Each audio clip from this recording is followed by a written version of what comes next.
కానీ ఇంజెక్షన్ చేయకపోతే నేను బ్రతకలేను, చచ్చిపోతాను. అయినా సరే అమ్మని సేవ చేసుకొని మీ అందరూ నాకు సాయం చేశారు. అందరూ అమ్మని సగౌరవంగా సాగనంపారు. అందరికీ చాలా రుణపడి ఉన్నాను నేను. నా జీవితకాలం మిమ్మల్ని ఎవరిని మర్చిపోను, ఈ సంఘాన్ని మర్చిపోను.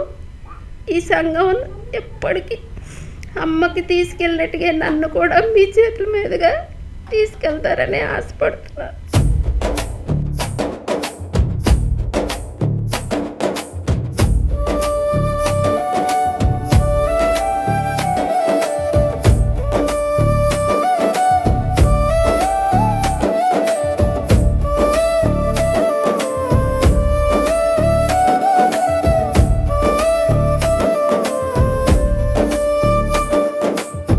పరదేశులము ప్రియులారా మన పురమిది కాదెప్పుడు. పరదేశులము ప్రియులారా మన పురమిది కాదెప్పుడు.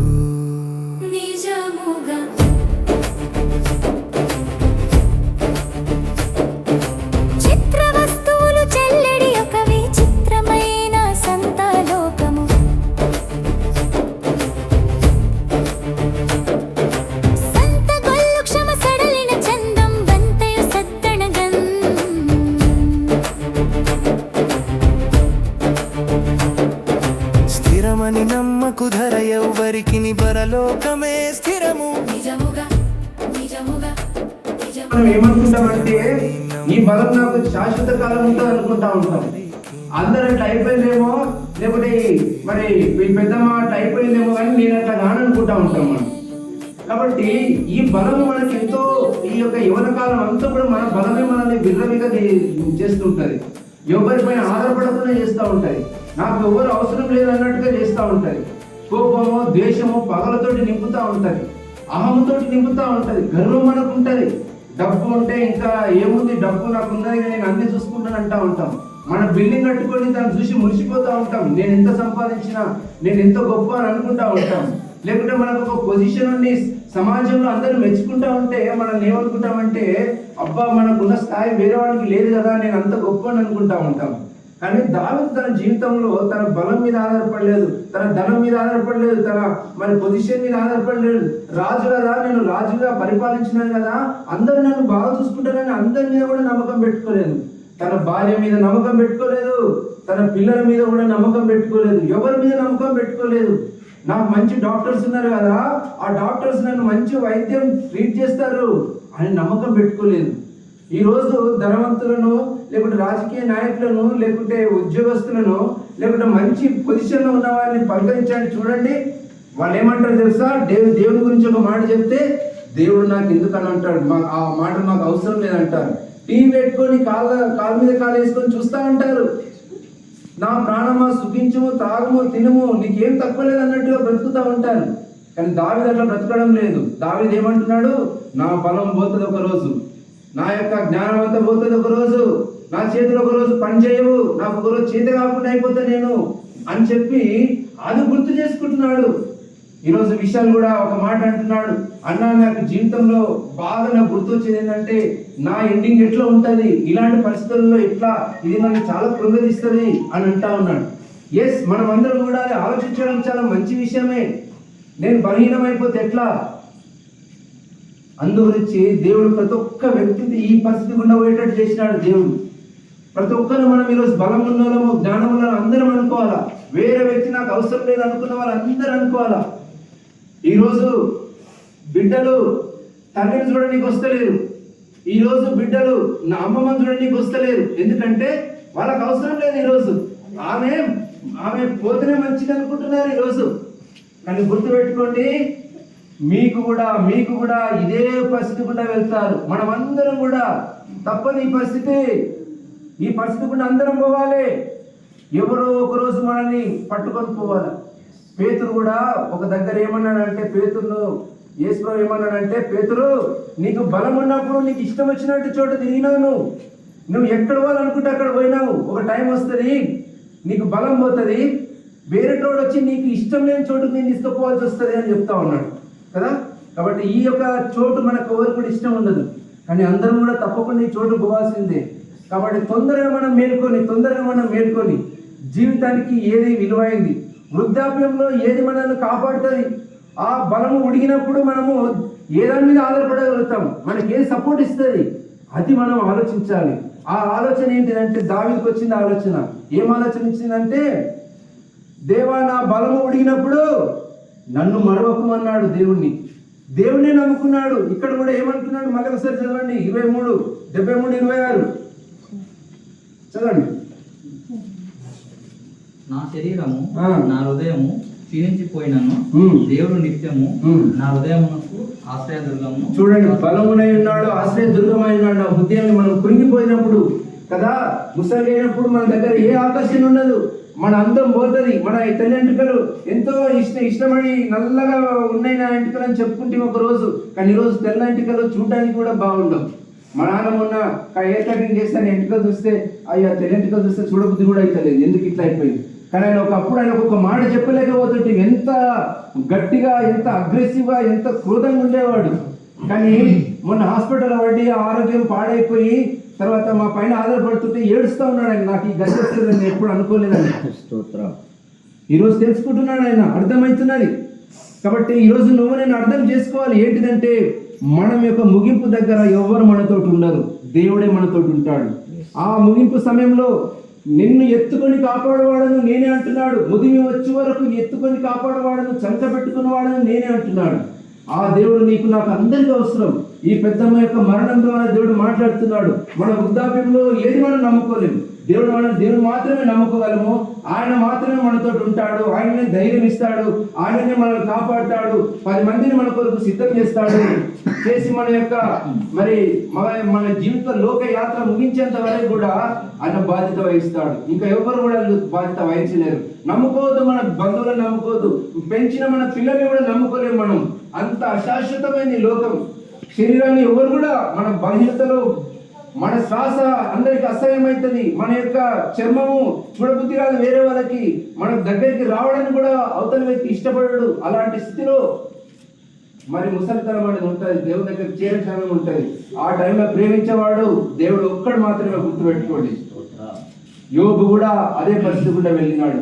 దేవుడు యొక్క వాక్యంలో దీవించిందాక ఎవరన్నా ఇక్కడ ఇంకా దేవుని గురించి ఇంకా అనుమానం కలిగి ఇంకా ఏదో మీరు ఆశలు పెట్టుకొని మీ శరీరాన్ని మీరు ప్రేమించుకుంటూ, మీ భవిష్యత్తుని మీరు ప్రేమించుకుంటూ ఎంతో గొప్పలు కంటున్న వారి కొరకు చెప్తున్నాను నేను. ఏది కూడా మిమ్మల్ని ఒక దినం కాపాడలేదు. దేవుడు నీతో ఉండాలి ఖచ్చితంగా. దేవుడు నీతో సదాకాలం ఉంటే నేను క్షేమాభివృద్ధి పొందుతావు. దేవుడి యొక్క వాక్యం దీవించింది కనుక ఆమేన్. రాంబాబు పాస్టర్ గారు మనకు ప్రార్థన చేస్తారు. మహాగణుడా, మహోన్నతుడా, పరిశుద్ధుడా, ప్రేమ కలిగిన తండ్రి, దయగలిగిన మా ప్రభువా, మీ వందనములు, కృతజ్ఞతాస్తుతులు చెల్లిస్తూ ఉన్నాం. అయ్యా నాయన తండ్రి, మా సహోదరి తల్లిగారు సరోజనమ్మ గారిని బట్టి మేము ప్రార్థన చేస్తున్నాం. తల్లిగారు నాయన నిన్ను వృద్ధురాలుగా ఉంటున్నట్టుగా మేము చూస్తూ ఉన్నాం. బిడ్డకి నాయన మీరు ఇచ్చిన చక్కని ఆరోగ్యము, ఆయుష్ కొరకై వందనాలు. అయ్యా ప్రభా, ఇంతవరకు ఈ దాసులు సెలవిచ్చినట్లుగా ఒకరోజు మా శరీరము, మా హృదయము క్షీణించిపోతున్నాయి. కానీ అయ్యా ఈ దేహము ఈ భూమి మీద మీరు తయారు చేశారు కనుక మట్టికి మట్టి అప్పగించాలి, ఆత్మ నీ వద్దకు చేరిందని విశ్వాసంతో మేము నమ్ముతూ ఉన్నాం. నాయన తల్లిగారిని అయ్యా మీ సన్నిధానంలో చేర్చుకున్నారు, అందుని బట్టి వందనాలు. కానీ తండ్రి తను ప్రేమించి ఇచ్చినటువంటి బిడ్డలను బట్టి వారి కుమారుల కొరకై, మనల కొరకై, మనవరాళ్ళ కొరకై, ఆధ్యాత్మికమైనటువంటి సేవకులు, సేవకుల కొరకై, సంఘ బిడ్డల కొరకై మేము ప్రార్థన చేస్తున్నాం. ఒక దినము మేమందరం నీ సన్నిధికి చేరవలసినటువంటి వారమే కనుక ప్రభా, రేపు దినం మాది కాదు కనుక ప్రభా, మేమందరము ఒక రోజు ఈ సన్నిధికి చేరేవారం కనుక మేము ఒకవేళ ఇంకా ఎవరైనా రక్షణ పొందక ఇంకా నిర్లక్ష్యం చేస్తున్న వారు ఉంటే దయతో వారికి రక్షణ మారు మనసు కలుగును గాక. ఆయన వారి జీవితాలు అద్భుతాలు జరుగును గాక. అయ్యా నరకాన్ని ఖాళీ చేసి పరలోకాన్ని నింపే గొప్ప భాగ్యములు నీ వీళ్ళందరూ కూడా ఉంచబడుదురు కాకని ప్రార్థన చేస్తాం. జరుగుతున్న యొక్క భూస్థాపన కార్యక్రమం అంతట్లో వేరే తోడు నడిపించి మహిమ పొందగలి. యేసు క్రీస్తు నామములో అడుగుచున్నాము తండ్రి. పరలోకము నా దేశము పరదేశిని నీలా మాయలోకమిగ నేను యాత్రికుడను.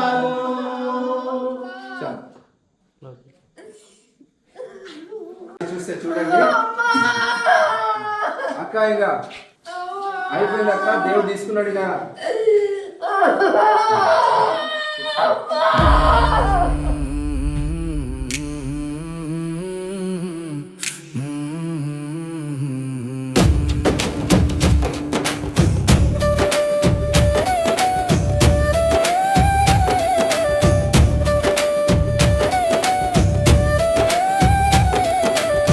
పరదేశులమో ప్రియులారా మన పురమిదిగాదెప్పుడు నిజముగా.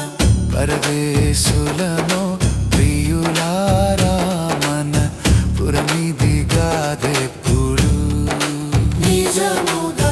చిత్ర వస్తువులు చెల్లెడి ఒకవి చిత్రమైన సంతాలోక దేశాలుల సంతగొల్లు క్షమ సడలిన చందం బంతయు సద్దణగన్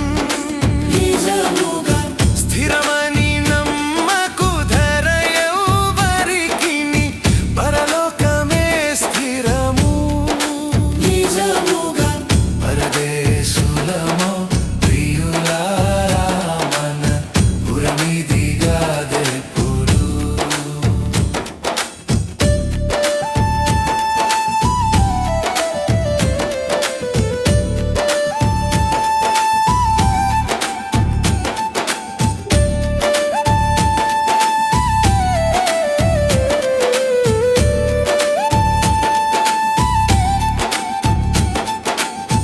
మేడలు మిద్దెలు మేలగు సరకులు పాడై కనబడవే నిజముగా.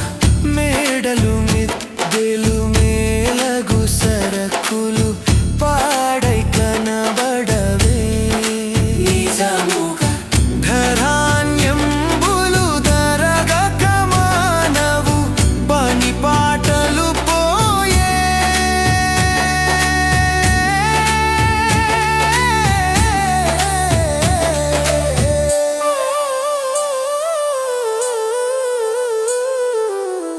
ఎన్ని నాళ్ళు మనమిలలో బ్రతికిన మన్నైపోవునుగా దేహము.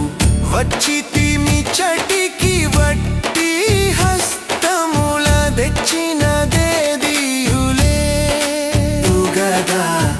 ఎట్లు వచ్చితిమి లోకమునకు అట్లు వెళ్ళవలయు మింటికి యేసునందు విశ్వాసం ఉంచిన వాసిగా నిను చేర్చున్ పరమున. యేసే మార్గము యేసే సత్యము యేసే జీవముగా నిజముగా.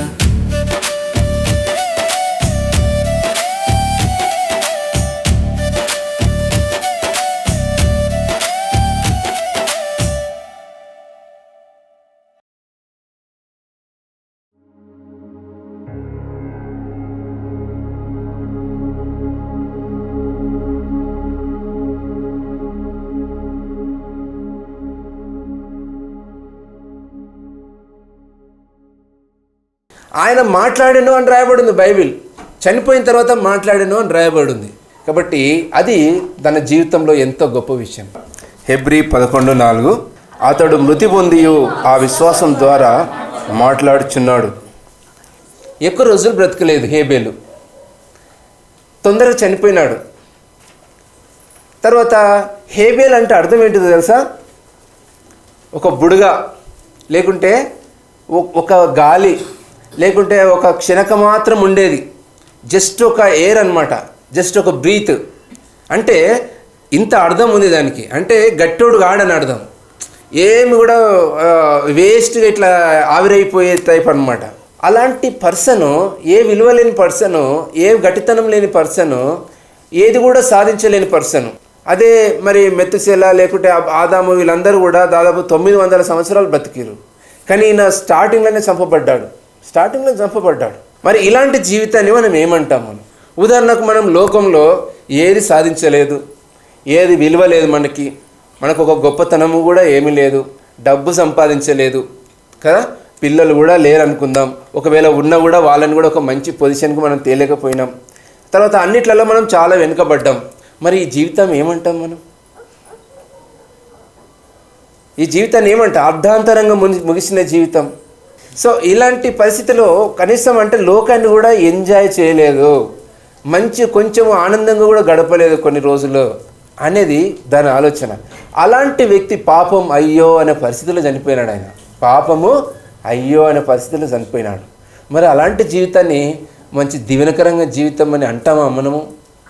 దేవుని నమ్ముకున్న జీవితం గదేనా? దేవుని మరి ప్రేమించిన జీవితము, దేవుని సంతోషపెట్టిన జీవితానికి ఏం దొరికింది అక్కడ లాభము అని మనం ఆలోచిస్తాం కదా. కాబట్టి ఇక్కడ మనము నేర్చుకోవాల్సింది చాలా ఉంది. మన జీవితం గురించి ఎంతో మనం నేర్చుకోవాల్సి ఉన్నది. మన మధ్య సరోజినమ్మ పెద్దమ్మ, మన గౌరీ అక్క వాళ్ళ అమ్మగారు, ఆమె జీవితాన్ని చూస్తే మనం లాస్ట్కు చూసాం. మనం అందరికి తెలిసిన విషయమే, బంధువులు ఎవ్వరు కూడా లేరు ఆమెకి కదా. కాబట్టి అక్క ఒక్కటే దిక్కు అయిపోయింది. ఆమెనే లాస్ట్ వరకు కూడా ఆ యొక్క బట్టలు మార్చడమే కానీ, ఆమెకు సేవ చేయడమే కానీ, భోజనం పెట్టడమే కానీ, బాత్రూమ్ కానీ అన్ని రకాలుగా సేవ చేయడము తనే చేసుకుంటూ వచ్చింది. తనకు బలహీనత ఉన్నది, తనకు శక్తి లేదు, తను వణుకుంటూనే ఇవన్నీ చేసుకుంటూ వచ్చింది కదా. కాబట్టి ఏ రోజు కూడా ఆమెను అట్లా వదిలిపెట్టినట్టు కూడా నేను చూడలేదు. కాబట్టి ఇలాంటి పరిస్థితిలో తను కూడా ఒక సపోర్ట్ లేదు, తను జాబు చేసుకోవాలా, ఇంటికి వచ్చేసి ఇది చేసుకోవాలా. అప్పటికే తను ఎంతో టైర్డ్ అయిపోతూ ఉంటుంది, ఎంతో అలసిపోతుంది, శక్తి లేని జీవితము. ఆమెకు కాల్షియము 0. ఒక టైం వస్తే కాల్షియం బాడీలో ఏమీ లేకుండా అయిపోతుంది. నేను కూడా చాలాసార్లు గమనించిన, ఆమె మాట కూడా రాదు, అన్నా అననికి కూడా రాదు. మరి అలాంటి పూర్తిగా శరీరం మొత్తం బలము లేని స్థితిలో కూడా తన తల్లిని ఎంతో ప్రేమిస్తూ చూసుకుంటూ వచ్చినట్లు మనం చూస్తున్నాం. ఇప్పుడు ఆ పెద్ద మనిషి కూడా మరి తను ఒక బిడ్డ తప్ప ఇంకా ఏ ఒక్క సహాయం కూడా తనకు లేని పరిస్థితులు ఆమె మరి కాలం చేసింది. వెనకాల బ్యాంకులో డబ్బులు కూడా లేవు ఆమెకి, వెనకాల తర్వాత సపోర్ట్ కూడా లేదు ఆమెకి, కొంచెం ఇంటి నిండా తినే వస్తువులు కూడా ఆమెకు లేని పరిస్థితులు, వేసుకునే నిండా బట్టలు కూడా లేని పరిస్థితులు కదా. కాబట్టి ఒక దిక్కు పరిస్థితులను బట్టి చలి కొనుక్కుతూ, పరిస్థితులను బట్టి బాధపడుతూ తన బిడ్డ యొక్క దీనస్థితిని చూసి బాధపడుతూ ఆమె కూడా అన్నది, ఆ బిడ్డ నేను వెళ్ళిపోతే నీ పరిస్థితి ఏందని ఆమె ఎంతో చింతించింది ఆమె. కాబట్టి అలాంటి పరిస్థితిలో ఆమె మరణాన్ని మనం చూస్తున్నాం. దేవుని కృపను బట్టి సంఘం ఉంది కాబట్టి ఆ సంఘము మనకిచ్చిన బాధ్యత, దేవుడు మనపైన పెట్టిన యొక్క రెస్పాన్సిబిలిటీ ఏదైతే ఉందో ఎవరిని అట్లా విడిచిపెట్టడానికి మనకు లేదు. ఎవరినైనా మనము విడిచిపెట్టినాం అనుకో అట్లా ఆ దేవుడు మనల్ని లెక్క అడుగుతాడు. నీకు శక్తి ఉండే, బలం ఉండే, డబ్బు ఉండే, అవన్నీ ఉండే, నా బిడ్డ అక్కడ అంతగానం దీనస్థితిలో చనిపోతుంటే నువ్వేం చేసినావు అని ఒకరోజు దేవుడు మనల్ని అడుగుతాడు. కాబట్టి దానికి మనం దేవుడికి జవాబు ఇవ్వాలి. కాబట్టి మనకు ఒక బాధ్యత ఉంది. కాబట్టి ప్రభు ప్రేమను పంచాల్సిన పరిస్థితి ఉంది. ఆమె దేవుని బిడ్డ, దేవుని ఆత్మ కలిగిన బిడ్డ కాబట్టి మనలో ఒకటి కాబట్టి మనము చేసిన బాధ్యత తీసుకొని కొంత రెస్పాన్సిబుల్, కొంత భరించడానికి కష్టమైనా కూడా మనం భరించుకుంటూ వచ్చినాం, కొంత బరువు మోసుకుంటూ వచ్చినాం. దేవుడు ఇచ్చిన దానికి అంత పెద్దగా ఏమి మనం మోసింది ఏం లేదు, కానీ కొంత మట్టుకు మనం కలిగిన దానికి మట్టుకు ఎక్కువ ఏం చేయలేదు, చేయగలిగినంతనే చేసినాం. అయినప్పుడు కూడా బంధువుల పరంగా చూస్తే, సొంత వారి పరంగా చూస్తే, ఆ పరిస్థితుల పరంగా చూస్తే మరి తను మాత్రము ఎవరు నిస్సహాయమైన స్థితిలోనే ఆమె చనిపోయినట్లు మనం చూస్తూ ఉన్నాం. మరి ఇప్పుడు ఆ అమ్మ గురించి ఆలోచిస్తే ఆ అమ్మ జీవితము ధన్యమైందేనా, గొప్పదేనా, విలువైందేనా, లేకుంటే వెనుకబడిన జీవితమా, ఓడిపోయిన జీవితమా, పతనమైన జీవితమా, దరిద్రమైన జీవితమా, లేకుంటే ఏదో శాపము మోసిన జీవితమా? ఎందుకట్లా అయిందని అంటాం మనం? అనొచ్చా మనం అట్లా? హేబేలు జీవితము మరణంతో ముగించబడలేదు, అది మనం అర్థం చేసుకోవాలి. కాబట్టి ఒక మంచి వ్యక్తి యొక్క జీవితము మరణంతో ముగించబడదు, మరణంతో అది పని చేయడం స్టార్ట్ అవుతుంది అన్నమాట. మనకు ఇవ్వబడ్డ బాధ్యత ఏంటంటే దేవుని మనం కలిగి ఉండాలని చెప్పేసి హేబేలు యొక్క జీవితము మనకు చాలా స్పష్టంగా నేర్పిస్తూ ఉన్నాయి.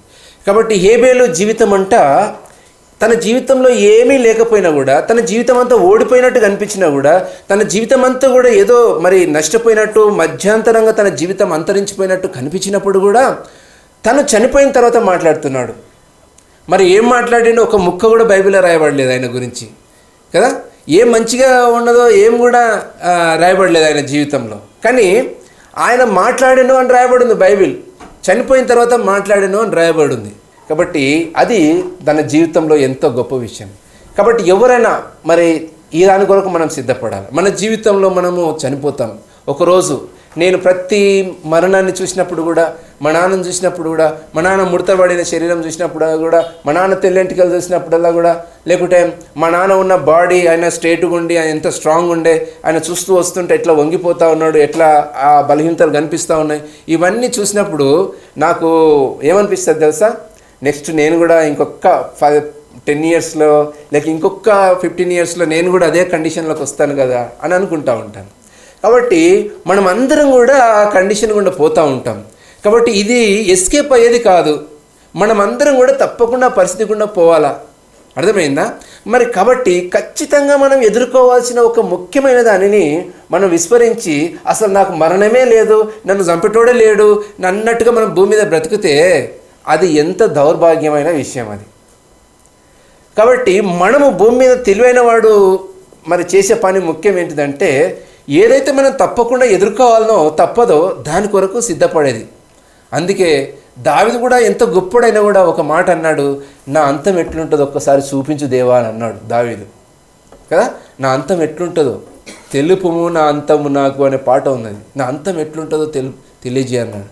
మోషే కూడా తన జీవితంలో అన్నాడు, మరి నేను బ్రతుకు దినములు నాకు చూపించు, ఇంకెన్ని దినాలు బ్రతుకుతా నేను, ఆ జ్ఞానం నాకు ఇయ్యు, నా బ్రతుకు దినాలను లెక్క పెట్టుకున్నటకు నాకు సాయం చేయమని అడిగినాడు. ఎవరు? మోషే. కాబట్టి this is the important point మన లైఫ్లో, మన జీవితంలో. Preparing our selves for the end of our life. కాబట్టి మరి ఈ యొక్క జీవితంలో ఇది ప్రయారిటీ అన్నమాట. నేను ఒక ప్రశ్న నాకు వచ్చింది, మరి మనిషి జీవితంలో ఏ పాయింట్ చాలా ప్రాముఖ్యమైంది? మనం బ్రతుకుతూ ఉన్నాం, బాలునిగా బ్రతికినాం, తర్వాత యవనస్తులుగా బ్రతికినాం, టీనేజ్ అయిపోయింది, మధ్య వయస్సు అయిపోయింది, కాబట్టి వృద్ధాప్యంలోకి అడుగు పెట్టేస్తున్నాం, అయిపోతుంది, ఇంకా టైం అయిపోతుంది, ఇంకా కొంత సమయమే. కాబట్టి మరి మనము జీవించింది ఏది కౌంట్లోకి వస్తుంది, లెక్కలోనికి వస్తుంది? మనుషులు ఏది గుర్తుపెట్టుకుంటారు మన జీవితంలో? నీ పిల్లలు నీ జీవితంలో ఏది గుర్తుపెట్టుకుంటారు? నీ జీవితంలో నిన్ను అంత పరీక్షించినప్పుడు నీ లోపల నుంచి గమనించి తీసుకునేది ఏంటిది మనుషులు? ఆ తర్వాత మనం కూడా మన జీవితంలో పిల్లలకి బిల్డింగ్ కట్టించి వెళ్ళొచ్చు, లేకుంటే ఇంకేదైనా ఆస్తి సంపాదించి వెళ్ళొచ్చు. పోయేటప్పుడు బిడ్డ నీ కొరకు నేను ఆడొక ఫ్లాట్ పెట్టినా, ఈడొక భూమి కొనిపెట్టినా, 2 ఎకరాలు ఈడ కొనిపెట్టినా, ఆ తర్వాత మరి బ్యాంకులో ఇంత డబ్బు పెట్టినా, ఇదంతా కూడా కొడుకుకు చాలా సంతోషమే ఇస్తుంది. కాబట్టి సంపాదన అనేది ఇది కాదు మనం సంపాదించి పెట్టాల్సింది. బైబిల్లో లెగసీ వేరే ఉంది. బైబిల్లో మనము మన తరాలకు వదిలిపెట్టాల్సింది వేరేది ఉన్నది. అది ఎప్పటికి ఉండాలి. అంటే ఏది కరెక్ట్ అంటే, మనం చనిపోయిన తర్వాత కూడా మన బిడ్డలతోటి మాట్లాడతాం చూడండి. మనం చనిపోయిన తర్వాత కూడా మన బిడ్డలకు మనల్ని జ్ఞాపకం చేసుకుంటూ ఉంటారు చూడండి. మన బ్రతుకును, మన జీవితాన్ని, మన లెగసీని అది మనము సంపాదించి పెట్టుకోవాలి. కాబట్టి ఎట్లా మాట్లాడతాం మనం చనిపోయిన తర్వాత? ఒక చిన్న ఉదాహరణ. జపాన్లో సునామీ వచ్చినప్పుడు మొత్తం కూడా చనిపోయినారు ప్రజలందరూ, చాలామంది చనిపోయినారు. 2011లో వచ్చింది జపాన్లో. అయితే ఇది జరిగిన విషయం, కథ కూడా కాదు. అయితే ఈ రెస్క్యూర్స్ ఎవరైతే ఉన్నారో అక్కడ ఊర్లో మొత్తం వెతుకుతా ఉన్నారు శవాలను, లేకుంటే చనిపోయిన వాళ్ళని అందరిని కూడా. ఈ రెస్క్యూ చేసే టైంలో ఒక గుడిసె ఉన్నది. ఆ గుడిసెలో ఒక ముసలామె మంచి అంటే ఆమెకి ఏ దెబ్బలు తగలకుండా, సునామీకి దెబ్బలు బాగా తగులుతాయి, కానీ ఆమె పెద్ద మనిషికి మాత్రం ఏ దెబ్బలు తగలలేదు. వీళ్ళు పోయి ఆమెను లేపేటప్పటికీ ఆమె ఇంకొక చేతులలో ఇట్లా కప్పబడి ఉందన్నమాట. చేతులు ఆమెను పట్టుకొని ఉన్నాయి. చూస్తే ఇంకా మట్టి తీసి చూస్తే వాళ్ళ కొడుకు యవనస్తుడు, ఆ కొడుకు ఆమెను బాగా భద్రం చేసిండనమాట. భద్రం చేసినప్పుడు ఆ ఇల్లు ఆమె మీద పడకుండా ఏమైపోయిందంటే ఆమె కాపాడబడ్డది. జరిగిన విషయం అక్కడ ఉన్న వాళ్ళందరూ చెప్పిన విషయం ఏంటంటే, సునామీ వచ్చినప్పుడు అందరూ ఇండ్లు ఇడిచిపెట్టి పారిపోతుంటే ఈయన కూడా పారిపోయిండు. తర్వాత వాళ్ళ అమ్మ గుర్తొచ్చింది, ఇంట్లో అమ్మ ఉన్నదని చెప్పేసి మళ్ళీ ఆ అలలకి ఎదురుగా పరిగెత్తుకొని ఇంట్లో ఉరికొచ్చేసి ఆమెను ఎత్తుకొని పోయి ప్రయత్నంలో ఇప్పుడు నీళ్ళు వచ్చినాయి, ఇల్లుని కొట్టేసింది, ఇల్లంతా కూలిపోయింది, రాళ్ళు వచ్చి తగిలినాయి, దెబ్బలు తగిలినాయి. అయితే ఆ సమయంలో అమ్మకి ఏం దెబ్బలు తగలకుండా తను ఆ చేతులల్లో ఆమెను కాపాడింది అనమాట. ఈ స్టోరీ చాలా వరల్డ్ మొత్తం ఫేమస్ అయిపోయింది. కాబట్టి ఆ ఊరిలో ఇప్పుడు ఏం మాట్లాడుకుంటారు, దేని గురించి మాట్లాడుకుంటారు? తన జీవితంలో ఆయన తల్లి గురించి చేసిన ఒక కార్యం, ఆ ప్రేమ, తల్లి పట్ల చూపించిన త్యాగం అనేది తన జీవితాన్ని అంతా కూడా గుర్తుపెట్టుకున్నది, ప్రపంచమే గుర్తుపెట్టుకున్నది. అంటే మనం మాట్లాడతాం చనిపోయిన తర్వాత కూడా, ఎట్లా అట్లా మాట్లాడతాం. కాబట్టి మన జీవితంలో ఏదో ఒక పాయింట్ దగ్గర మనము మన జెన్యూనిటీ, మన స్పిరిచువాలిటీ, లేకుంటే మనం దేవునిపైన ఆధారపడడం, మన విశ్వాసం, మన నమ్మకం, ఇవన్నీ కలగలిపి ఒక పాయింట్లో స్పష్టంగా అందరికీ కనబడేటట్టు దేవుడు చేస్తాడు.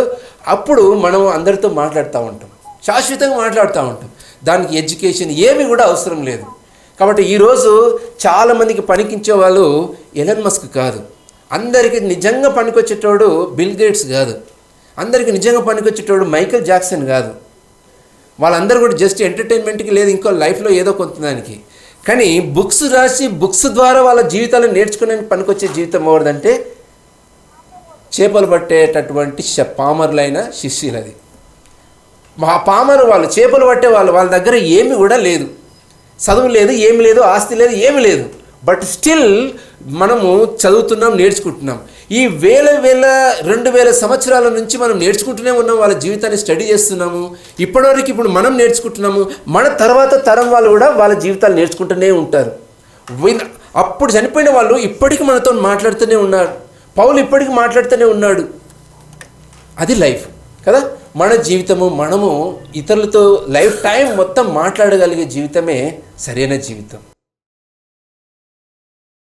అసలు హేబెల్ మాట్లాడిన మాటలు ఏంటిది చూడండి. ఇప్పుడు నా 11వ అధ్యాయం 4వ వచనం మళ్ళీ చదవండి.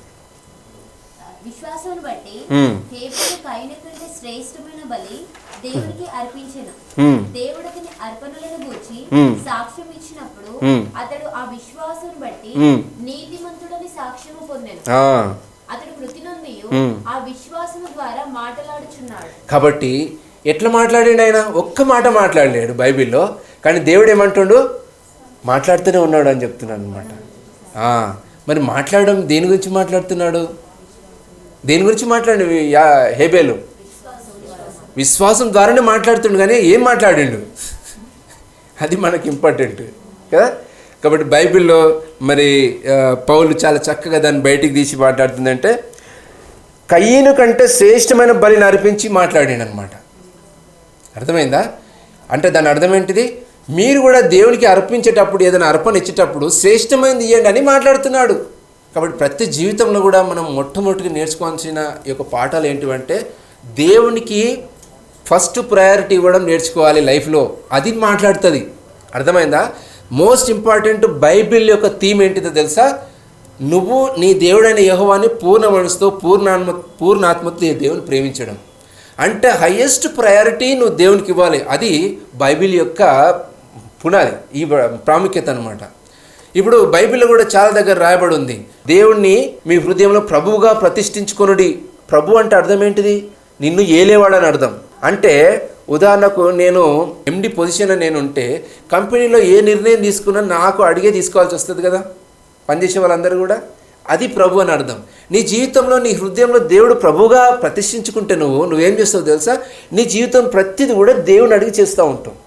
ఇది దేవునికి ఇష్టమా లేదా, ఇది దేవుని అడిగి నేను తెలుసుకుంటా, నేను పోవాలన్నా వద్దా, నేను ఈ పని చేయాలన్నా వద్దా.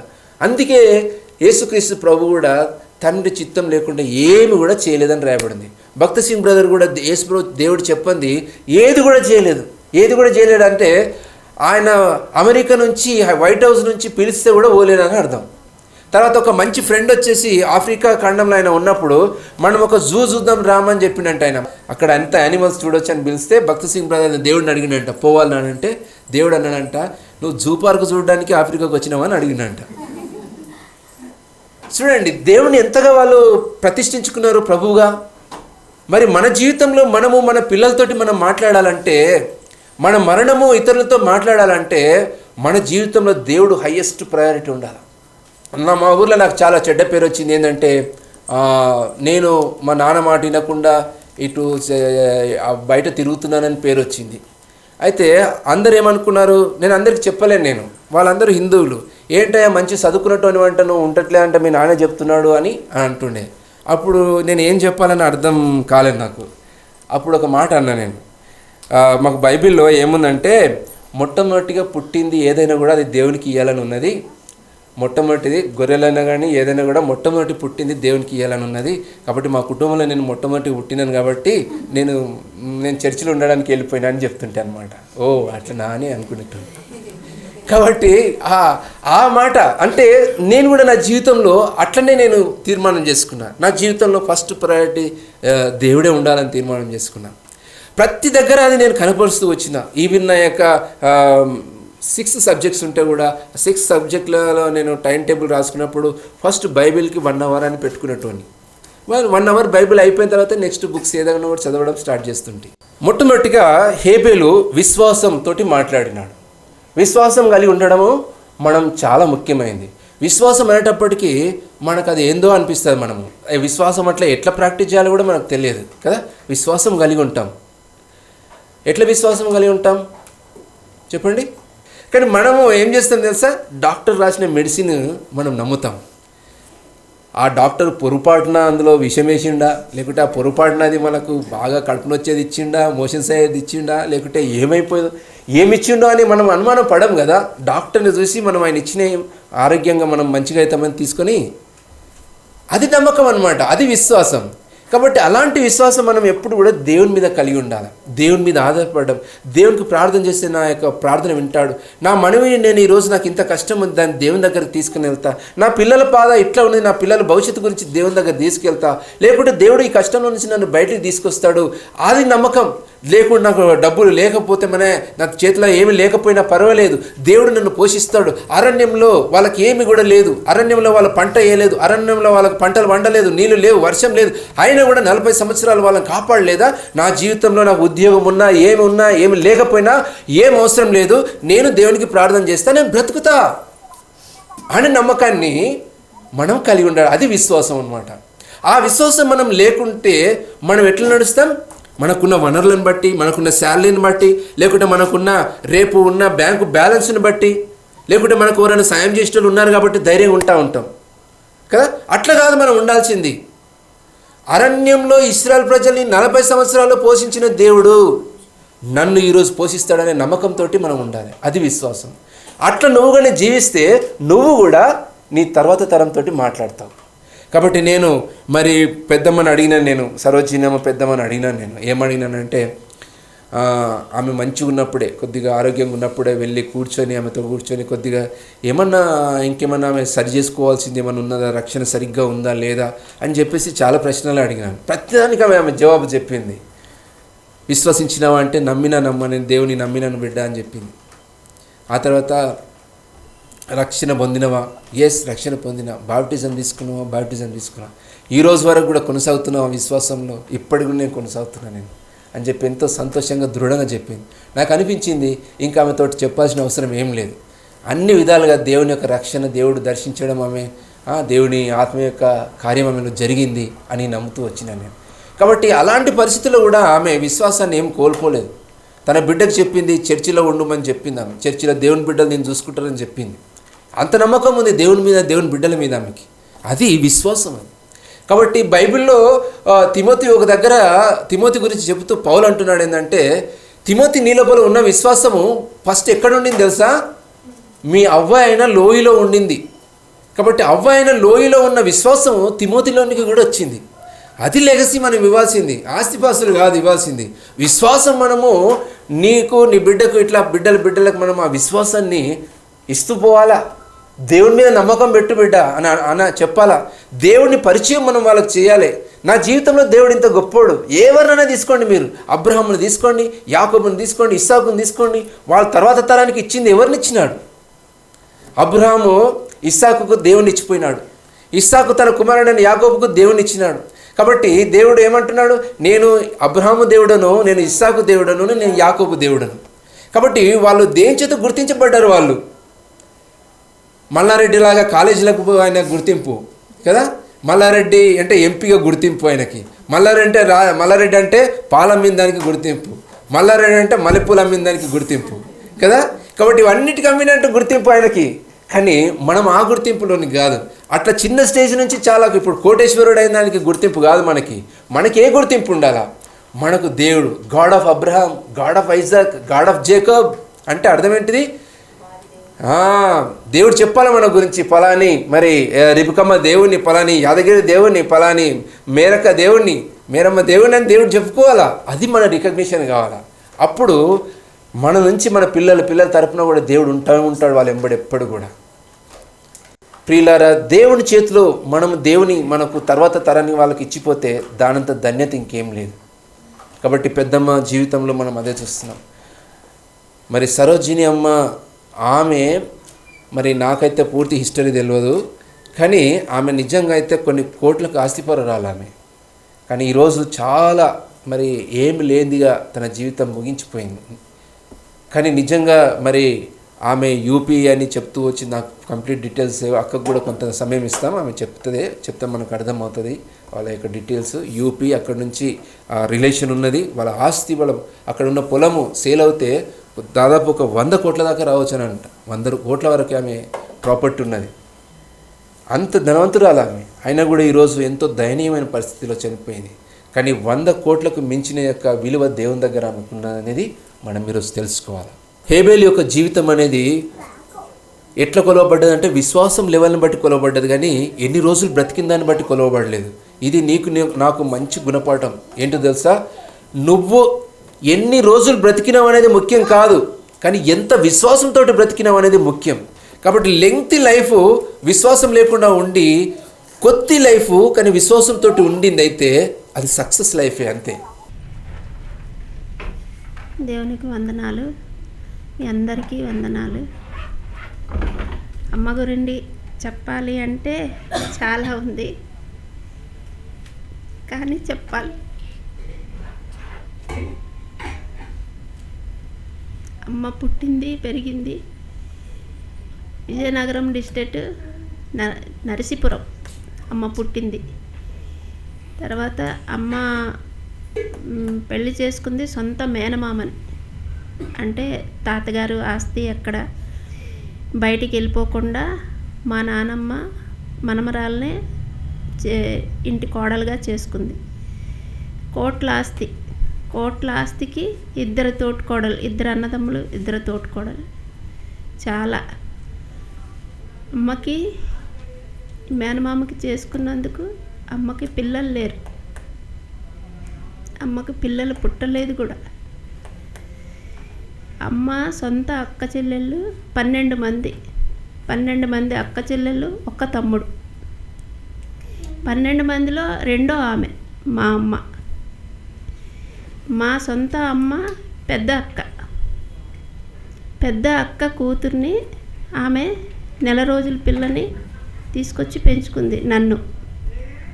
నేను పెంచిన కూతుర్ని నెల రోజుల పిల్లని తీసుకుంది. ఈ కోట్ల ఆస్తికి కూడా నేనే వారసురాలిని. కానీ అమ్మ చాలా పెళ్లి చేసుకుంది మొదలు ఏ రోజు కూడా ఇబ్బంది పడేదే లేదు. మా నాన్నగారు బంగారప్పని, మళ్ళీ పొగాకు గవర్నమెంట్ లైసెన్స్తో పొగాకు వ్యాపారం, చాలా పెద్ద ఆస్తి అంతా మా పెదనాన్న వాళ్ళు ఆక్రమించుకొని మా నాన్నగారు 93లో చనిపోయారు. చనిపోయిన తర్వాత మా అమ్మకి అప్పుడు ఏమీ తెలిసేది కాదు, మేము చిన్నపిల్లలం. ఇంకా 93 నుండి ఇంకా మా అమ్మకి కష్టాలు మొదలయ్యాయి. మా నాన్నగారు చనిపోయిన తర్వాత మా పెదనాన్న వాళ్ళు మా అమ్మకి చాలా ఇబ్బంది పెట్టి మా అమ్మ ఆస్తిని అంతా వాళ్ళు తీసుకొని చాలా ఇబ్బంది పెట్టి చాలా ఇచ్చేసారు. తర్వాత నన్ను కన్న తల్లిదండ్రులు అమ్మని నన్ను అందరినీ తీసుకెళ్ళిపోయి మా ఛత్తీస్గఢ్ జగదల్పూర్ యూపీ అక్కడ మేము పెరిగి పెద్దవాళ్ళం అయ్యాం. అమ్మతో పాటు నేను కూడా అక్కడ ఉండి పెరిగి పెద్దవాళ్ళం అయ్యాం. మా నాన్నగారు నన్ను పెంచిన తండ్రి, నన్ను కన్న తండ్రి ఇద్దరూ కలిసి ఒక ఆస్తి కొనుగోలు చేసి అది ఎవరికీ తెలియకుండా ఒక కోర్టు ద్వారాగా అది ఉంచారు. అది మాకు కూడా తెలియదు. తర్వాత మేము అక్కడి నుండి నాకు మ్యారేజ్ అయింది. అది ఒరిస్సా, ఇప్పుడు భద్రాచలం దగ్గర బలిమల అని అక్కడ నాకు పెళ్లి చేశారు. మా అత్తవారు కూడా చాలా మంచోళ్ళు. తర్వాత నాన్నగారు చనిపోయిన తర్వాత ఇక మా అమ్మని తీసుకొని ఇంకా అక్కడి నుండి ఇంకా మేము అత్తవారింటికి వెళ్ళిపోయాను. అత్తవారింటి నుండి మా ఆయనకి ఇక్కడికి హైదరాబాద్ ట్రాన్స్ఫర్ అయింది. 2003లో హైదరాబాద్ వచ్చాం. హైదరాబాద్ వచ్చిన తర్వాత అప్పటి నుండి నాతో పాటే ఇంకా అమ్మని ఉంచుకున్నాను.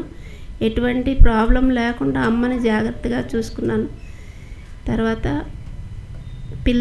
ఇద్దరు పిల్లలు 2006లో నాకు క్యాన్సర్ ఆపరేషన్ అయింది. క్యాన్సర్ ఆపరేషన్ అయిన తర్వాత ఇక దేవుళ్ళలోకి రావడానికి నాకు క్యాన్సర్ ఆపరేషన్ అయింది. ఆపరేషన్ అయిన తర్వాత ప్రతిసారి 2 రోజులకి ఇంటి దగ్గర ఉంటే, వైజాగ్లో ఆపరేషన్ అయింది, మెడ్రాస్లో ట్రీట్మెంట్ అయింది. అప్పుడు కూడా అమ్మ నన్ను వదలలేదు, నాతో పాటే ఉండేది. అమ్మని ఎక్కడా నేను వదలలేదు, నాతో పాటే ఉంచుకొని నాతో పాటే ఎక్కడికి వెళ్తే అక్కడ నాతో పాటే ఉండేది. అందరూ కూడా అమ్మని వదిలేశారు. అప్పటి నుండే అమ్మని, అన్నదమ్ములు, అక్క చెల్లెళ్ళు అందరూ అమ్మని ఇక వదిలేసి ఇక ఎవరి దారి వాళ్ళు చూసుకున్నారు. ఇక అమ్మకి ఇంకా ఏ సపోర్టు, అప్పటి నుండి అమ్మకి ఏ సపోర్టు లేదు, మేము ఒక్కలమే.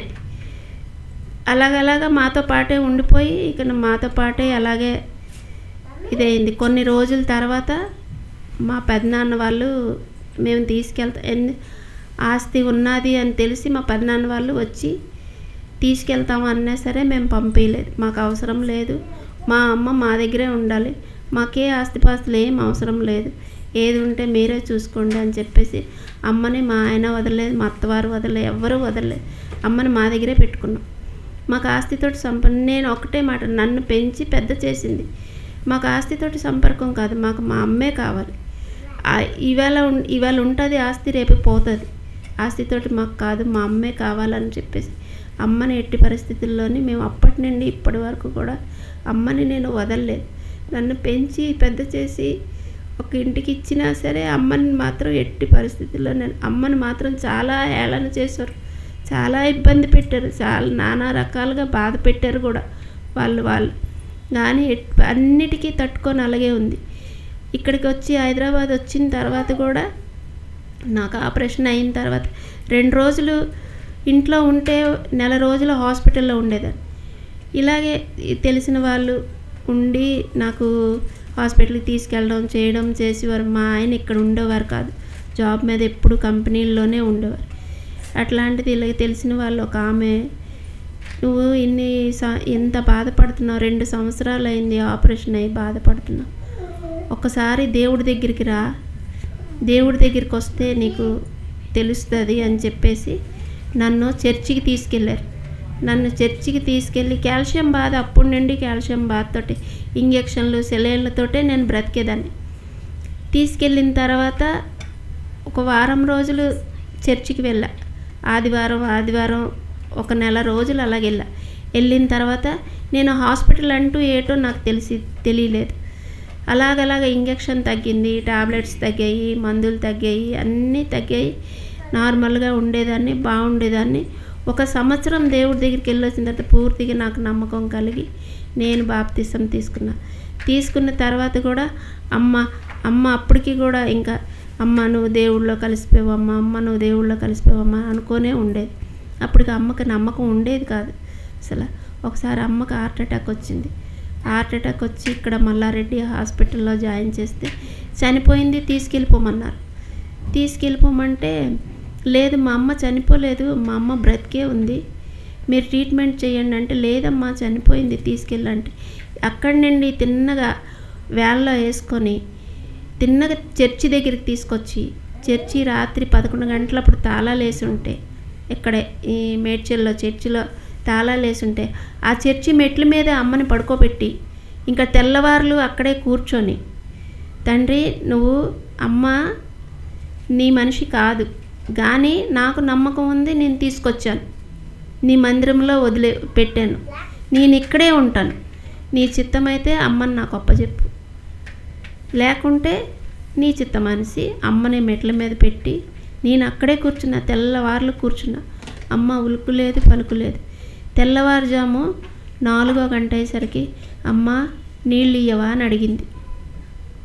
ఆ మెట్ల మీదే అదే మందిరంలో అక్కడ పైపులో ఉన్న నీళ్ళు కుండలో ఉన్న నీళ్ళు తీసి అమ్మకు పట్టాను. పడితే అమ్మ ఇప్పుడైనా దేవుడికి నమ్ముతావా అంటే, ఈరోజే నేను బాప్తిసం తీసుకుంటాను అమ్మ, ఇక్కడే నాకు బాప్తిసం ఇచ్చిన తర్వాతే నేను ఇంటికి వస్తానమ్మా అని అన్నది. అప్పటి నుండి ఇంకా అమ్మకి దేవుడిలో నమ్మకం కలిగి దేవుడిలోకి వచ్చి ఇంకా అప్పటి నుండి దేవుడు బైబిల్ చదవడం, దేవుడిలో ఉండడం అంతా చేసుకుని ఇంతవరకు కూడా దేవుడితోటే ఉన్నది అమ్మ. ఇంకా అందరూ వదిలేశారు, ఎవ్వరూ లేరు. అమ్మ అక్క చెల్లెళ్ళు అందమ్మలు అందరూ వదిలేశారు, అత్తవారు కూడా వదిలేశారు, ఎవ్వరూ లేరు. అమ్మ లాస్ట్ వరకు కూడా నీతోటే ఉంటా, లాస్ట్ వరకు కూడా నీతోటే ఉంటా, నీ దగ్గరే ఉంటా అనేసి అనుకునే ఉండేది. ఆస్తి ఇప్పుడు వాళ్ళు అమ్మ 2020లో మాకు మీ సంతకాలు కూడా లేకపోతే, అమ్మ సంతకం మీ సంతకం లేకపోతే మేము ల్యాండు అమ్మలేము అని. అప్పట్లో 120 రూపాయలకి గజం, 120 రూపాయలకి మా నాన్నగారు 30 ఎకరాల ల్యాండ్ కొన్నారు ఛత్తీస్గఢ్లో. అప్పట్లో కొన్న ల్యాండ్ వచ్చి ఇప్పుడు కోట్ల విలువ చేసే ఆస్తి. ఇప్పుడు మా తాలూకా అక్క చెల్లెళ్ళు అందమ్ములు అందరూ ఇప్పుడు అమ్మ అవసరం వచ్చింది, నా అవసరం వచ్చింది, చాలాసార్లు వచ్చారు కానీ మేము వెళ్ళలేదు, మేము దానికి అంగీకరించలేదు. మాకు దేవుడు ఇస్తే మేము వస్తాం, లేకపోతే లేదు, మాకు అక్రమంగా మాకేం అవసరం లేదు అంటే అట్లా కోర్టులో ఉన్న అది డాక్యుమెంట్స్, తర్వాత మా నాన్నగారు రాసిన వీలునామా ఒకసారి వెళ్ళి చూస్తే మొత్తం నా పేరు మీద మా అమ్మగారి పేరు మీద మొత్తం రాసి కోర్టులో వీలునామా పెట్టి కోర్టులో ఉంచారు. అది వాళ్ళు చూసి ఇంత ఆస్తుంది, ఇంకా మీరు వచ్చేయండి మా దగ్గరికి, ఇది అదనండి. అమ్మ ఒకటే మాట అన్నది, ఈరోజు ఉంటుందమ్మా రేపు పోతుంది, ఆస్తితోటి మనకు ఇదేమీ అవసరం లేదు. వాళ్ళు వెళ్ళిపోమని వాళ్ళే మళ్ళీ ఈరోజు మన దగ్గరికి వచ్చారు, అవసరం లేదు, వాళ్ళే తిన్ని అని చెప్పేసి 3 సంవత్సరాల పాటు మేము వదిలేసాం దాన్ని. వదిలేస్తే మొన్న పోయిన సంవత్సరం ఏమోని వాళ్ళు కోర్టులో కేసేసి అమ్మ నువ్వు ల్యాండ్ సేలింగ్కి వస్తుంది, మీరు రండి అమ్మ అంటే మాకు అవసరం లేదు. అప్పటికి కూడా అమ్మ అవసరం లేదనే అన్నది. మాకు వద్దు, మాకు దేవుడిచ్చిన కాడికి మాకు చాలు, అవసరం లేదు అంటే అక్కడ ఉన్న లాయర్లు అందరూ వచ్చి అమ్మతో మాట్లాడి చెప్తే అప్పుడు అమ్మ ఆలకించి, పోనీలే ఇప్పుడు నా బిడ్డకి నా భర్త లేడు, రేపొద్దున నేను ఉంటానో పోతాను, నా పిల్ల ఎలాగ బ్రతుకుతుంది, ఎలాగ ఉంటుంది, సరే కోర్టు విషయంలోని మాట్లాడండి అని ఒక మాట చెప్పడంతో ఇప్పుడు అది కేసు నడుస్తుంది. కేసు నడిచి ఇంకా క్లియర్ అవ్వలేదు. అమ్మ ఇది పరిస్థితి అయ్యింది. అమ్మ చాలా కోట్లకి ఆస్తిపర్రాలు. ఈరోజు ఏమీ లేకుండా మీ అందరి ముందు ఉండి, మీ అందరి ముందు మీ చేతుల మీదుగా అమ్మ వెళ్ళింది. అదే మాకు చాలు. ఆస్తితోటి ఏమీది కాదు, ఇవాళ ఉంటుంది రేపు పోతుంది. ఎప్పుడు కూడా అమ్మ ఆస్తి ఈరోజు ఉంటుంది రేపు పోతుంది. అమ్మ 4 మనుషులు సంపాదించుకోవడమే కష్టం. ఆ 4 ఉంటే ఎవరైనా పిడిగిడ అన్నం పెడతారమ్మా అనేది, ఎవరికైనా సరే పిడిగిడ అన్నం పెడతారు. కానీ ఆస్తి ఉంటే మనకి తిండి పెట్టదమ్మా, ఏం చెయ్యదు. 4తోటి మంచితనము, మంచి గౌరవం, న్యాయం, ధర్మం ఉంటే ఎప్పటికైనా మనం ఇదవుతాము అనేసి అమ్మ చాలా చాలా చాలా చెప్పి, ప్రాణం పోతునే ముందు కూడా నాకు జాగ్రత్త చెప్పి మరీ వెళ్ళింది. మీ అందరి చేతుల మీదుగా అందరూ చర్చి వాళ్ళు అందరి పిల్లలు అందరూ నా పిల్లలు అనుకొని అమ్మ ఇదైంది ఈరోజు. మీ అందరి చేతుల మీదుగా వెళ్ళింది. చాలా సంతోషం. మీ అందరూ అమ్మని చూశారు. మీ అందరికీ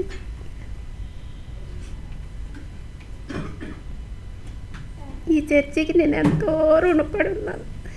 చర్చి నాకు చాలా సాయం చేసింది.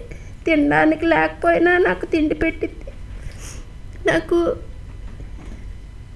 నా పరిస్థితి ఏ క్షణానికి ఇంజెక్షన్ చేయకపోతే ఆ క్షణమే నా ప్రాణం పోతుంది. ప్రతి క్షణము ఆ ఇంజెక్షన్ తోటే అమ్మ కోసం ఇన్ని రోజులు నేను కాల్షియం 0 అయిపోతున్నా సరే అమ్మని వదలలేదు. అమ్మకు అన్నీ చేసుకుంటా నేను చేశాను. కానీ అమ్మ నీ కాల్షియం 0 అయిపోతుంది, నువ్వు ఇంజెక్షన్ చేసుకో, నాకు తర్వాత చూస్తావమ్మ అన్నా సరే కూడా అంత నీరసంలోనే మంచం పట్టుకొని కూడా దానికి సేవ చేసి ఇచ్చేసాను. కానీ ఇంజెక్షన్ చేయకపోతే నేను బ్రతకలేను, చచ్చిపోతాను. అయినా సరే అమ్మని సేవ చేసుకొని మీ అందరూ నాకు సాయం చేశారు. అందరూ అమ్మని సగౌరవంగా సాగనంపారు. అందరికీ చాలా రుణపడి ఉన్నాను నేను. నా జీవితకాలం మిమ్మల్ని ఎవరిని మర్చిపోను, ఈ సంఘాన్ని మర్చిపోను. ఈ సంఘం ఎప్పటికీ అమ్మకి తీసుకెళ్ళినట్టుగా నన్ను కూడా మీ చేతుల మీదుగా తీసుకెళ్తారని ఆశపడుతున్నాను.